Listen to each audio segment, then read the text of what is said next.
explicando todos os nomes e ofícios que a Bíblia atribui a Jesus. Filho do homem. Essa era a maneira preferida de Jesus se referir a si mesmo, e ele usava esse termo frequentemente no seu ministério aqui na Terra, tanto para falar de sua morte redentora, quanto para falar do dia em que virá em glória receber seu reino. Jesus usava esse termo para fazer referência a Daniel, capítulo 7, verso 13 e 14, onde o profeta Daniel tem uma visão onde um semelhante ao Filho do Homem que recebe poder e domínio do Deus Todo-Poderoso. Esse título tem propósito de enfatizar a humanidade de Jesus e, ao mesmo tempo, enfatizar que Jesus é o ser humano que domina toda a terra, pois recebe poder e autoridade diretamente com o Pai. Emanuel. Esse título é dado a Jesus pelo escritor do Evangelho de Mateus, quando o anjo Gabriel visitou Maria. O escritor bíblico fala que o menino, Jesus, será chamado Emanuel, que significa Deus conosco.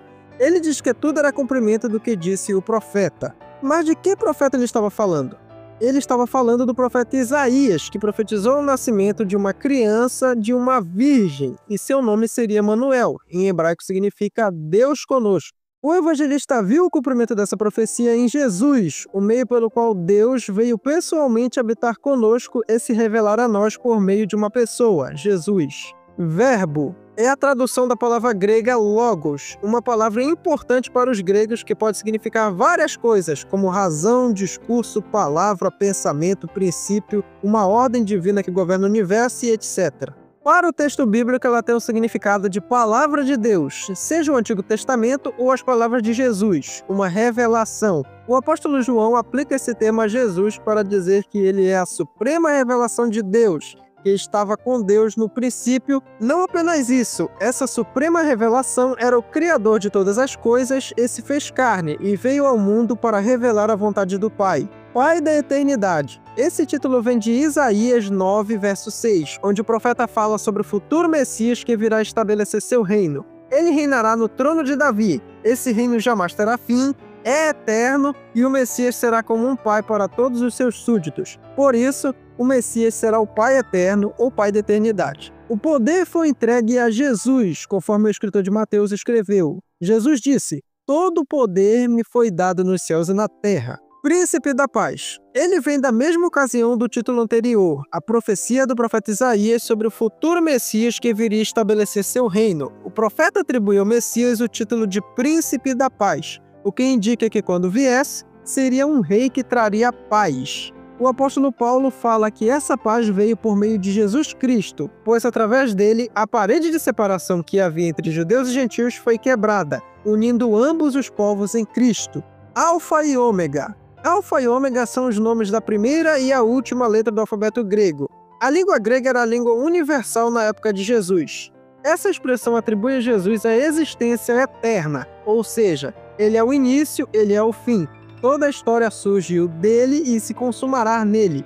Essa é uma das expressões que o livro do Apocalipse atribui a Jesus, para simbolizar sua existência eterna. No livro do profeta Isaías, podemos ver uma expressão com um significado idêntico atribuído ao Deus de Israel. O fato dessa expressão no Novo Testamento ser aplicada em Jesus demonstra que, assim como Deus, Jesus é eterno. Leão da tribo de Judá. No livro do Apocalipse, o autor de nome João tem uma visão com um rolo selado com 7 selos, porém ninguém era capaz de abri-lo. Até que aparece a única pessoa que era capaz de abri-lo, o leão da tribo de Judá, Jesus. De onde vem esse título? Esse título vem do capítulo 49 de Gênesis, onde Jacó, que já estava com uma idade avançada, pronuncia bênçãos sobre os seus 12 filhos. Na bênção de seu 4º filho, de nome Judá, ele o compara com um leão, ele atribui autoridade futura. Na visão de João, Jesus é o leão da tribo de Judá por ser descendente de Judá, ter vencido na cruz e por ter recebido a autoridade. Raiz de Jessé. Pensa em uma árvore que é cortada, mas parte de seu tronco permanece. Galhos pequenos nascerão do trono dessa árvore. O nome desses galhos é renovo. É isso que o profeta Isaías tem em mente ao profetizar no capítulo 11 de seu livro que de Jessé sairá um renovo. Jessé era o pai do rei Davi, o rei que Deus havia prometido manter a descendência no trono para sempre. Porém, os reis da dinastia de Davi foram corruptos, por isso foram cortados como uma árvore. O reinado de descendente de Davi ressurgiu em Jesus, como o renovo que nasce da árvore cortada. Jesus perpetua o reino dos descendentes de Davi e cumpre a promessa de Deus. É isso que o apóstolo Paulo afirma na sua carta aos Romanos e o próprio Jesus afirma no livro do Apocalipse.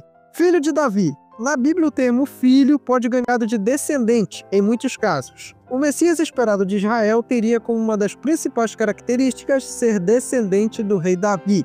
O escritor do Evangelho de Mateus, no primeiro capítulo, deixa isso muito claro, que Jesus cumpre esse requisito. Jesus várias vezes foi chamado de filho de Davi, seja quando foi curar pessoas ou em sua entrada triunfal em Jerusalém, onde as multidões celebravam. Chamar Jesus de filho de Davi é reconhecer a messianidade de Jesus. Estrela da manhã. Esse título é atribuído a Jesus por ele próprio no livro do Apocalipse. Ele nos traz à mente uma estrela que anuncia um novo dia com seu forte brilho, sinalizando que a noite já está passando. Jesus é essa estrela que anunciou uma nova era na Terra. Isso faz alusão a Números 24, verso 17, onde um profeta de nome Balaão, que havia sido contratado para amaldiçoar Israel, acaba abençoando a nação que Deus escolheu e profetizando que de Israel virá uma estrela. Essa estrela é Jesus, noivo. No Antigo Testamento, Deus era retratado como esposo e Israel como esposa. O Novo Testamento amplia esses termos. Assim, a igreja passa a ser a noiva e Jesus o noivo. João Batista compara Jesus como um noivo que se encontra com a noiva. Jesus fala que a presença dele na terra era a presença do noivo, por isso seus discípulos deveriam se alegrar. Jesus, em seu Sermão do Monte das Oliveiras, conta a parábola das 10 virgens, onde a vinda de um noivo simboliza a sua própria vinda.